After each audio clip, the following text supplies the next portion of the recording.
Okay, the first buy-in we have over here is for $40.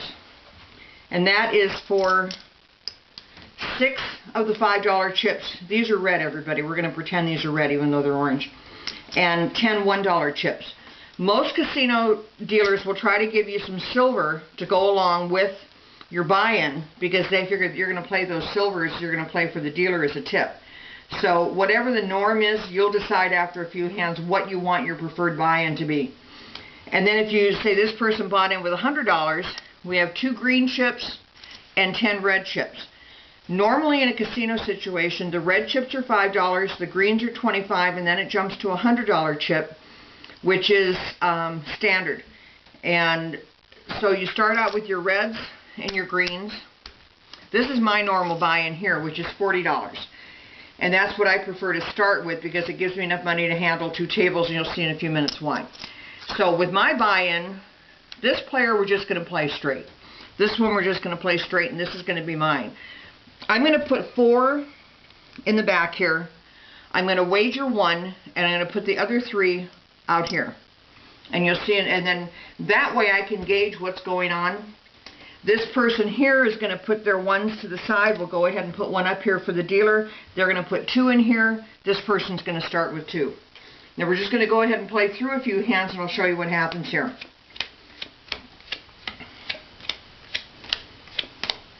Now we're going to play this according to the principles I've been covering in the other videos. And principles you can see if you visit our website at http://www.fantasycasino.us. There's several reports there on blackjack. There's a very complete and intense report on playing blackjack that's available from our sales website, and it'll give you the link there. And now what you need to do is decide what you're going to do, hit or stay. You're playing against a 10, which is a very strong card for the dealer. The dealer is going to check the whole card and just make sure that there's not a blackjack there. And so in my theory, I would not double down on a 10 against a 10. I don't do it. And what basic strategy tells you to do and not do is a real good guide, but you have to kind of decide for yourself. And I don't see it works all that often. So I just pass on that and go, rather than put the extra wager in, just go ahead and make the bet. So, or make the, take the hit. So that one has 19. This one is 12. Dealer's going to go ahead. Now, another one of our 90% rules, if you've watched that video, is that the cards come out ass backwards 90% of the time. This is a perfect example of that. This 9 should be over here to make this hand 21, and this 10 should be over here to make that hand 20. But it doesn't happen that way. Just know that the cards do come out backwards a whole bunch. So you take this one off here, cards are out of the game. This is a soft 6, dealer's going to hit it. Dealer, or the player now has 14 against a 10. That's probably still not going to work. However, 14 against a 10 should hit. 4th card breaks your hand 90% of the time. You want to watch that. Yes, and it did. Now let's play the dealer's hand and see over here. That was 20. Nobody had a chance anyway. So we'll take this one off here. This goes here. No tokes for the dealer. And pick up the cards and go back in. So now this person here is going to go down to wagering 1. This person's going to wager 2. And I'm going to slide another one of my pre-done bets up in there.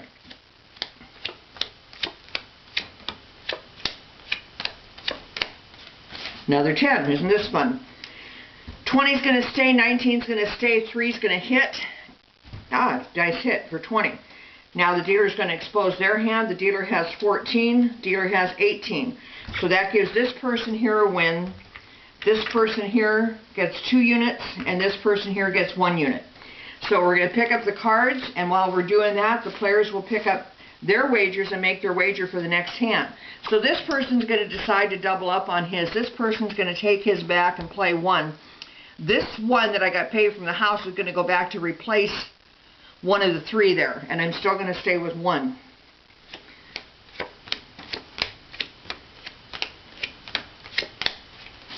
Okay, against a 5, this person's going to double down. So we're going to go ahead and add 2 up there.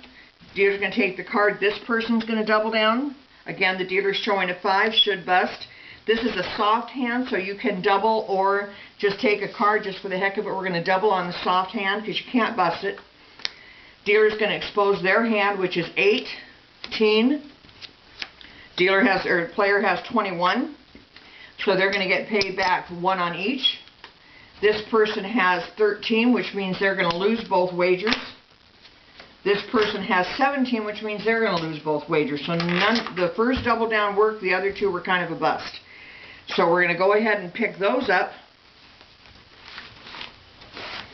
and do a real quick shuffle here. Usually when you're playing single deck blackjack, you won't get more than 2 deals out of the hand. And then the dealer's going to shuffle the cards up. While they're doing this, then these players are going to be making their original wager. Now if you look here, this person is already down to the end of their $40. And we're going to put 2 out there. Now this person, what happens here, these go back here, this one goes here, and this one we're going to double up on. The goal here is on this hand where I'm using my particular money management techniques, is I'm going to build each one of these up to 20. Then I'm going to build them up to 30 while playing 30 here. Anything that goes above what I'm building these up to is going to go back in my bank. Whoops, that one goes there, there, and there. Again, 7 or 17. Against a 2, we're just going to hit. Remember, the dealer's ace, or the dealer's 2 is like a dealer's ace. Another thing, I should really even add this into the 90% rules. A 4 and a 6 shows up with this soft hand so often, you really sometimes should take the gamble and just bet on it.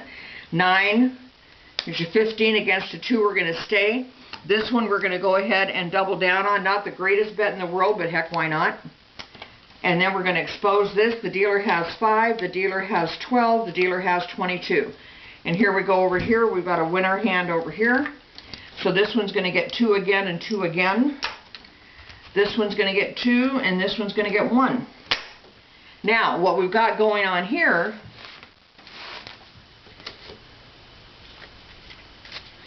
is this person's going to go back, this person's going to take the 2, leave 2 out here, this one's going to go here, that's going to go there, and we're going to bump this one up to 3.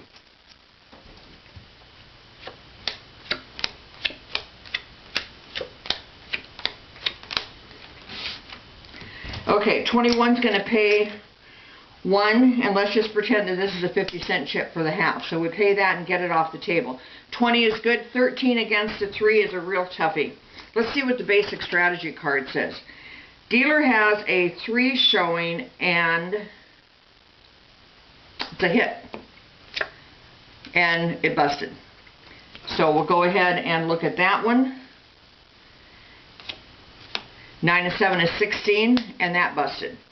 So this one busted, so they're already out of here, but this person's going to win 2.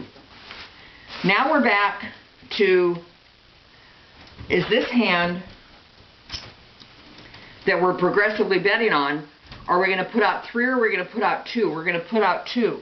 And we're going to take the one that over here that's built up to 3 and we're going to put it back to 1. Because we want to get each one of these wagers back here built up to 2 before we bump this one to 3.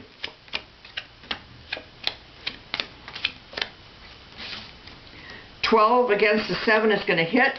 That one's a bust and it's out of there. 12 against the 7 is going to hit again. It's a bust and it's out of there. 19 is going to stay. Dealer has 17. So that one's going to win. And you just keep going. Now we do with these here. We're back there. We have 2 on each one of our units back here. We're going to bump that one to 3. And you just keep going with that pattern. If you get to playing and say you lose this one, you put this one in and you lose it, and you put this one in and you get paid back and you put it back there and then you get paid back, and another one you put it back there and you keep going back and forth, but you're not going to your back end, that's great. You're getting to play. You've got a little bit of a progressive game going. If you get back to where you played these out and you lose on this one,